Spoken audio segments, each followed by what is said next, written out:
A'udzu billahi minasyaitonir rajim. Bismillahirrahmanirrahim. Assalamualaikum warahmatullahi wabarakatuh. Allahumma sholli ala sayyidina Muhammad wa ala ali sayyidina Muhammad. Sahabat beriman yang dirahmati Allah, apakah Anda mengetahui jika nama Qarun disebutkan dalam Al-Quran sebanyak 4 kali, meskipun kisahnya hanya disinggung secara singkat, namun isinya sangat padat dan jelas.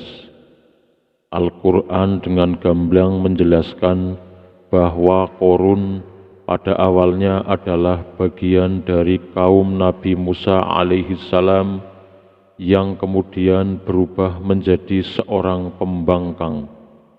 Artinya, Qarun ini dulunya adalah seorang mukmin, pengikut Nabi Musa, akan tetapi kemudian berubah menjadi seorang kafir. Apa penyebabnya? Penyebabnya adalah harta yang dimiliki Qarun yang terus bertambah banyak. Kekayaan Qarun sampai-sampai Allah Subhanahu wa Ta'ala menggambarkannya dalam Al-Quran dengan menyebut kunci-kunci gudangnya yang sangat banyak dan berat. Bahkan karena beratnya, maka harus dipikul oleh beberapa orang. Kuncinya saja begitu banyak dan berat. Bayangkan berapa banyak isi harta dalam gudang-gudang tersebut. Imam Ibnu Katsir mengatakan bahwa Qarun adalah termasuk dalam keluarga Nabi Musa dan dia adalah anak pamannya. Ini berarti Qarun adalah sepupu dari Nabi Musa alaihissalam. Namun, menurut As-Shokani yang meriwayatkan pendapat dari Ibnu Ishaq, Qarun adalah pamannya Nabi Musa, anak dari Imron. Mayoritas ulama mendukung pendapat bahwa Qarun adalah sepupu Nabi Musa. Beberapa mufassir juga mengatakan bahwa Qarun adalah orang yang dulunya sangat dekat dengan Nabi Musa. Dia memiliki wajah yang tampan dan mengerti isi Taurat dengan baik. Qarun sering dipanggil dengan sebutan Al-Munawwir, yang berarti orang yang memberi cahaya karena suaranya yang bagus ketika membaca kitab Taurat. Ini menunjukkan bahwa Qarun adalah salah satu keturunan Bani Israel dan bukan berkebangsaan Mesir seperti Fir'aun. Sahabatku semua yang dirahmati Allah, ayat-ayat dalam Al-Quran menjelaskan betapa banyaknya harta kekayaan yang Allah Subhanahu wa Ta'ala anugerahkan kepada Qarun. Qarun menyimpan emas, perak, permata, dan barang-barang berharga lainnya dalam beberapa gudang. Meskipun tidak disebutkan secara pasti jumlah harta Qarun, Allah Subhanahu wa Ta'ala mengisyaratkan bahwa kunci-kuncinya saja membutuhkan beberapa orang untuk mengangkatnya. Terdapat perbedaan pendapat di kalangan mufassir tentang jumlah orang yang diperlukan untuk mengangkat kunci-kunci gudang Qarun. Beberapa ulama menyebut jumlah antara 15 hingga 70 orang. Lalu, sumber kekayaan harta Qarun itu dari mana? Ada beberapa pendapat tentang bagaimana Qarun memperoleh kekayaan yang begitu besar. Salah satu pendapat mengatakan bahwa pada awalnya Qarun bekerja untuk Fir'aun dalam mengurusi kaum Bani Israel. Tetapi kemudian ia menjadi sewenang-wenang dan bertindak aniaya terhadap mereka. Dia mungkin melakukan tindakan korupsi, memotong upah bawahannya, dan memanfaatkan kekuasaannya untuk mengumpulkan kekayaan dengan cepat. Korun bahkan berencana membangun istana di samping istana Fir'aun, tetapi Fir'aun melarangnya. Akhirnya, Fir'aun memberinya sebidang tanah. Korun membangun istananya yang megah dan gudang-gudang untuk menyimpan kekayaan yang melimpah. Namun, ada juga pandangan lain yang mengatakan bahwa Korun menjadi kaya setelah menemukan harta terpendam milik Nabi Yusuf alaihissalam. Terdapat juga pendapat bahwa Korun dulunya adalah seorang hamba yang soleh dan miskin, lalu dia memohon kepada Nabi Musa untuk mendoakannya agar dia memiliki harta yang banyak. Doanya dikabulkan oleh Allah Subhanahu wa Ta'ala, dan Korun menjadi kaya dengan cepat, akan tetapi kesombongannya membuatnya pelit dan tidak mau bersedekah. Sahabat beriman yang dirahmati Allah, meskipun Korun telah berbuat aniaya terhadap kaumnya sendiri, beberapa orang bijak di antara mereka mencoba memberikan nasihat agar Korun tidak berlebihan dalam memandang harta kekayaannya. Mereka memberikan beberapa nasihat yang mencerminkan kebijaksanaan mereka. Yang pertama, jangan terlalu bangga dengan harta. Nasihat pertama, jangan terlalu bangga dengan harta, mengandung pesan yang mendalam tentang pentingnya menjaga kerendahan hati ketika kita memiliki harta atau kekayaan. Kisah Korun mengajarkan bahwa sombong atas harta hanya akan membawa kesengsaraan. Ketika seseorang menjadi terlalu bangga dengan kekayaannya, dia cenderung meremehkan orang lain dan merasa dirinya lebih baik. Namun, Islam mengajarkan bahwa semua harta berasal dari Allah dan kita hanya menjadi pemegang sementara. Sifat kesombongan tidak hanya menjauhkan diri kita dari Allah, tetapi juga menciptakan ketegangan dalam hubungan sosial. Oleh karena itu, menjaga hati yang rendah dan bersyukur atas apa yang kita miliki adalah cara yang benar dalam menghadapi harta dan kekayaan. Yang kedua, carilah kebahagiaan di akhirat. Mengingatkan kita bahwa kekayaan, kenikmatan dunia hanyalah sementara. Dalam kisah Korun, kekayaan duniawi yang dimilikinya tidak membawa kebahagiaan yang sejati. Kebahagiaan sejati terletak dalam hubungan yang baik dengan Allah dan persiapan untuk akhirat. Islam mengajarkan bahwa kebahagiaan di dunia hanya menciptakan kenikmatan sesaat, akan tetapi kebahagiaan di akhirat adalah keabadian. Oleh sebab itu, seseorang harus menjaga keseimbangan antara kehidupan dunia dan persiapan untuk akhirat. Dengan fokus pada kebahagiaan akhirat, seseorang dapat mengejar kebaikan dan amal yang akan dihitung sebagai pahala di sisi Allah Subhanahu wa Ta'ala. Yang ketiga adalah berbuat baik kepada orang lain.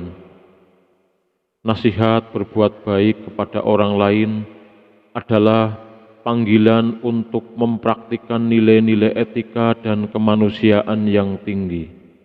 Dalam kisah Korun, kita melihat bagaimana dia tidak berbagi kekayaan dengan orang lain, bahkan meremehkan orang-orang yang kurang beruntung. Islam menekankan pentingnya berbuat baik kepada sesama manusia, membantu mereka yang membutuhkan, dan berbagi rezeki yang Allah berikan kepada kita. Berbuat baik kepada orang lain bukan hanya kewajiban moral, tetapi juga merupakan cara untuk mendekatkan diri kita kepada Allah.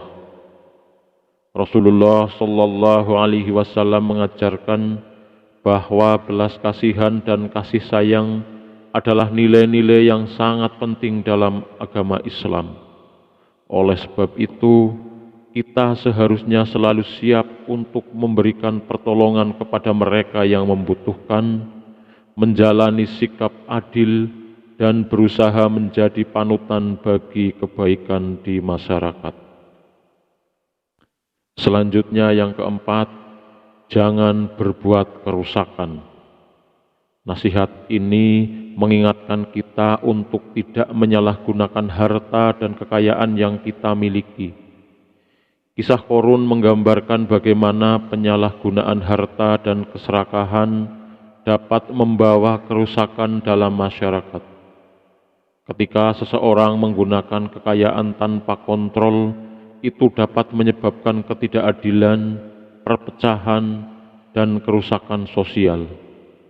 Islam mengajarkan bahwa kita harus menggunakan harta kita dengan bijak, mematuhi prinsip-prinsip etika, dan tidak merugikan orang lain dalam prosesnya. Sikap bijaksana dalam menggunakan harta adalah salah satu cara untuk menjaga perdamaian dan harmoni dalam masyarakat. Sebagai umat Muslim, kita dianjurkan untuk menjalani hidup yang seimbang antara pemenuhan kebutuhan dunia dan persiapan untuk kehidupan akhirat, serta selalu berusaha untuk menjalani hidup dengan integritas dan moralitas yang tinggi. Sahabatku semua yang dirahmati Allah, akan tetapi Qorun tidak mengindahkan nasihat-nasihat tersebut. Dia bahkan memamerkan kekayaannya kepada orang-orang yang mengadakan pawai di kota untuk memamerkannya lebih lanjut. Saat orang-orang melihatnya, ada yang iri dan menginginkan kekayaan serupa, sedangkan yang lainnya yang beriman menegurnya. Qorun merespon dengan kesombongan, mengklaim bahwa kekayaannya adalah hasil dari pengetahuannya sendiri dan mengabaikan nasihat orang-orang bijak. Akhir yang tragis dari kisah Qorun menggambarkan kebijaksanaan dan keadilan Allah Subhanahu wa Ta'ala dalam menangani perilaku yang merusak dan sombong. Tindakan Qorun yang menunjukkan keangkuhan, keserakahan, dan penyalahgunaan kekayaannya membuatnya kehilangan akal sehat. Allah mengambil tindakan tegas terhadapnya dengan menenggelamkannya bersama dengan rumahnya ke dalam bumi.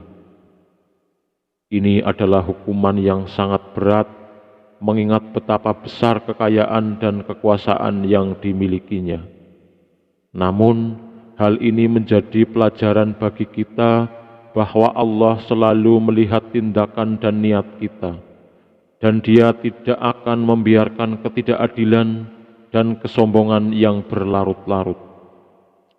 Kisah Qorun juga mengajarkan bahwa dalam kehidupan ini, semua yang kita miliki hanyalah titipan dari Allah, dan kita akan dimintai pertanggungjawaban atas penggunaannya.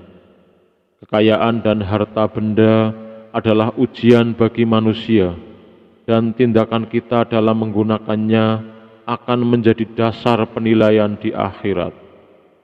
Oleh karena itu, kita harus selalu merendahkan hati, menjalani hidup dengan adil, dan berusaha menjadi orang yang bermanfaat bagi sesama.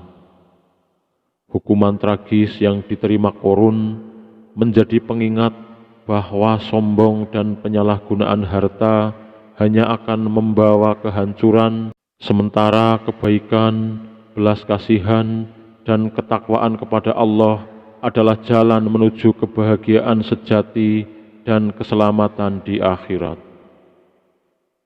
Dalam sejarah, ada sebuah danau yang dikenal dengan nama Buhairat Korun di Mesir. Ini dekat Kairo yang diyakini menjadi tempat Korun dan istananya terkubur. Sejumlah penelitian arkeologi telah mencoba membuktikan kebenaran kisah Korun.